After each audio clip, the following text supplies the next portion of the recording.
being allowed under emergency procedures. If you check the pandemics and Fossa documents, you'll see there are no clinical trials. Now, this information is just not getting through to people. Instead, anybody who refers to these facts and documents is actually called a conspiracy theorist and marginalized. The close alliance between the media and the pharmaceutical companies can be seen is underlined by the way James Murdoch, the son of the world's most powerful, perhaps media mogul, Rupert Murdoch, is a director of GlaxoSmithKline, the manufacturer of the pandemic swine flu vaccine. Murdoch's News Corporation is one of the handful of truly gigantic TV and newspaper enterprises that dominate the global media landscape today. And the whole swine flu outbreak in April, or since the swine flu outbreak in April, these news outlets have been telling us that millions of lives, if not billions of lives, are at risk from the swine flu virus.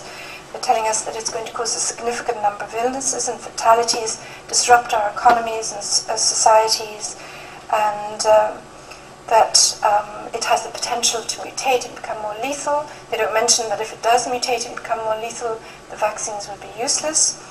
We're told the pandemic originated among pigs in a slum in the failing state of Mexico City, but the pigs have never gotten ill from this virus. And indeed, it's part pig, part human, part bird, and part something unknown. So it has nothing to do with pigs at all, but the newspaper ignores that fact, which is the WHO itself has admitted, saying it has nothing to do with the pigs. The swine flu virus appeared in April at the same time as President Obama visited Mexico City, when the corporate media's full attention was already directed on that city. When we're talking about gaining the public's attention, we're really talking about gaining the attention of the cameras, and the way to do that, of course, is to provide good visuals, a good stage cast. The president is there, top-level negotiations, and so on. The swine flu virus made a dramatic entrance on the World Theatre. A museum director who met Obama, Felipe Solis, died the very next day, according to a report in Bloomberg. However, President Obama himself never took a test to see whether he had the swine flu virus, which seems rather strange considering how allegedly lethal and easily to catch this virus is. Some Mexican doctors have said that Mexico was actually the victim of a bioterrorist attack at that time. Anyway, the story of the media is that this virus overwhelmed the impoverished, overpopulated city and the country. It brought the nation's health care delivery system to the verge of collapse, and it necessitated the drastic measure putting the whole of Mexico City under quarantine. So the people there were cut off from food and water for 7 days, and there were riots as a result of that in April. We're told that the virus leapt across borders, it made its way to Canada and then to America, and now we're in the middle of a global pandemic, and it's engulfed Scotland, and 48 people have died from it. We're told that it's going to be, or could be, worse than the Spanish flu, which killed approximately 25% of the US population and as many 115 million people, especially US soldiers and the Navy. So watch out, US soldiers in the Navy, because we know that you're going to be the target for this time round.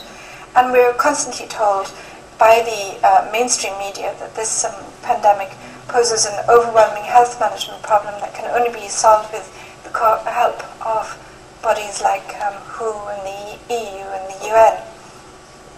We're told that the governments have been good enough to think about preparing for this, and they have prepared a mass vaccination program for us all, and that martial law may even be necessary to ensure that essential services don't break down as a result of the large numbers of dead people and absenteeism. And we're told that forced vaccinations and even quarantines will help prevent the spread of the disease. We're also told that the vaccines are tested and safe, and especially they're to be recommended for pregnant women and children. So basically, what the media is telling you bears no relationship at all to the facts if you actually go and do the research. But we're in a radically new media environment where reports don't need to have any basis in fact at all. They just have to create the emotional atmosphere that makes people believe there is a pandemic. They just have to construct a plausible narrative that allows radical change in the form of new control mechanisms to be imposed on populations. The swine flu pandemic is designed and intended for the CEN and BBC cameras, and it's designed for an audience to build a consensus for mass vaccinations, for the need to close down borders, and for the need to a more centralized government and even the deployment of the military. If you look at what has happened with the swine flu, you can see that the media has become a vital instrument in the gigantic fraud that is the swine flu scam. The centralized control of the corporate media is shown by the way the media outlets in every single European country and also in the USA are all giving exactly the same narrative, almost at the same time or each day. I read German and a bit of French, and I can see how the same information appears in Germany and France and America at the same time. For example, there was the story about how the vaccines had suddenly there was a shortage of the vaccines.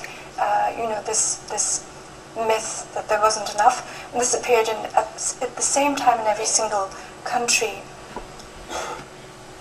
But it's not only with the swine flu that science is being misused for political and financial purposes with the assistance of the mainstream media. Leaked emails from the University of East Anglia have revealed how raw data about the world's temperature is being systematically manipulated to suggest global warming is man-made when there is actually no evidence for this at all. This data was fed directly into the UN's IPCC reports and is the basis for the perceived need to cut carbon emissions by imposing drastic new carbon taxes to be collected by the IMF under the direction of the UN.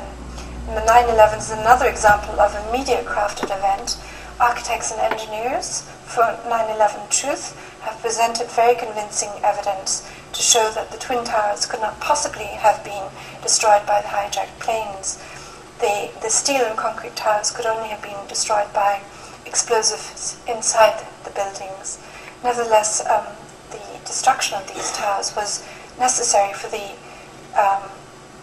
invasion of the Afghanistan to regain control of the heroin and also of the Iraq and the oil fields, and to justify an increase in the price of oil.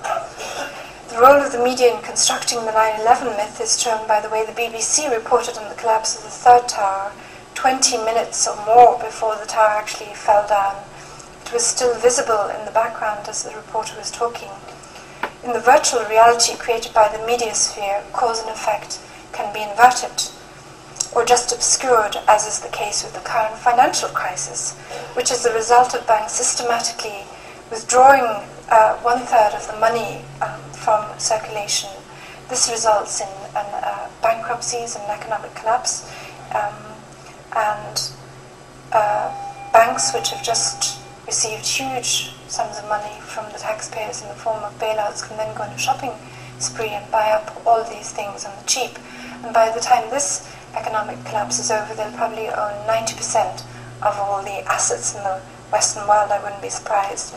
Now, once you've robbed people on this scale, and we are only just beginning to see the effects of the financial crisis, many people think this could be far worse than the 1930s.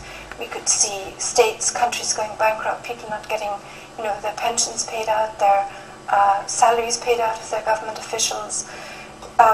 Once you rob people on this scale, you've got a big problem on your hands, because they're going to get very angry and they could well rebel and revolt, and they could go out and lynch the whole parliament and the banksters. And this is why I believe the swine flu pandemic has been timed to coincide with the economic collapse.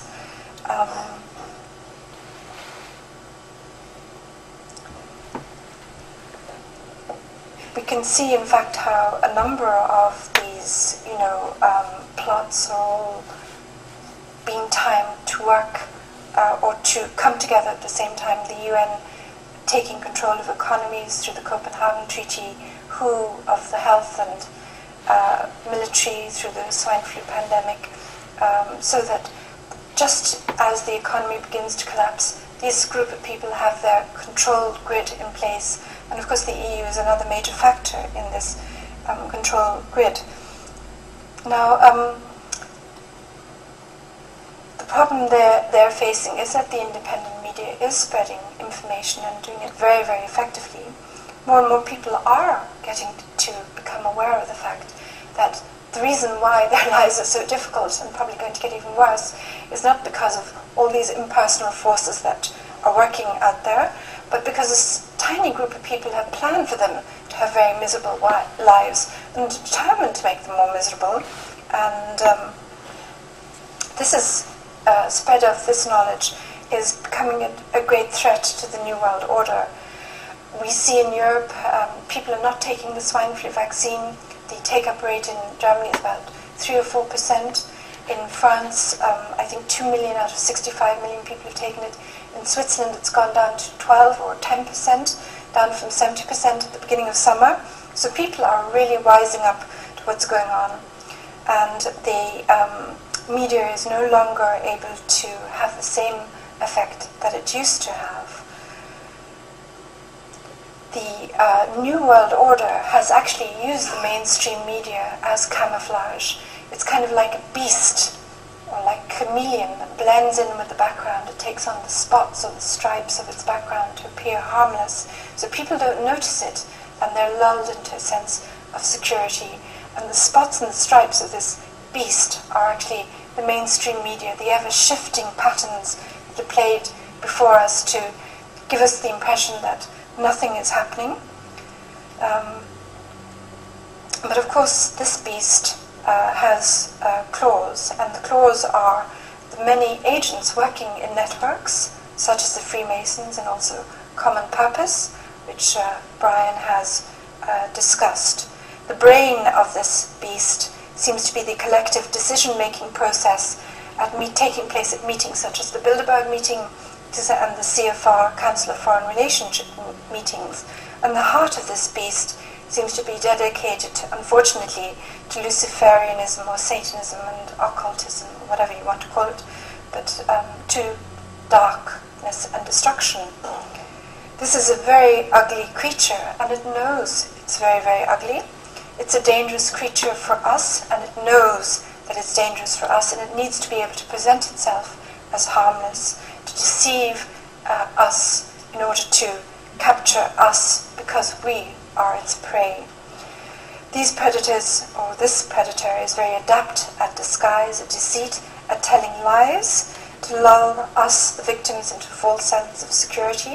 It has mastered the most sophisticated techniques of propaganda and mind control using the media, and most people, or a lot of people, still haven't quite noticed it. This beast can best be characterized by what Nietzsche called a willed power, an instinct, an appetite, a desire for more, ever more, control, power, kicks, whatever. And these appetites set the goal, and then the will to power and rational calculations are activated to remove the obstacles to that goal. The act of removing the obstacles bit by bit actually gives these people, I believe, the feeling that they're alive. They become aware of themselves when they're busy thinking and calculating how they can get more control over us, you know. And I think this really is a beast we're dealing with, and it's kind of like the dragon we used to read about in fairy tales. We now can see it moving towards us with the swine flu vaccinations, which could become forced vaccinations even here in the UK and in other countries in the USA. We can see it moving towards us with this carbon tax, with this EU totalitarian police state, and with famine and wars. And it's being wounded by blows delivered by the independent media, but it is still coming at us with an uneven but determined way. And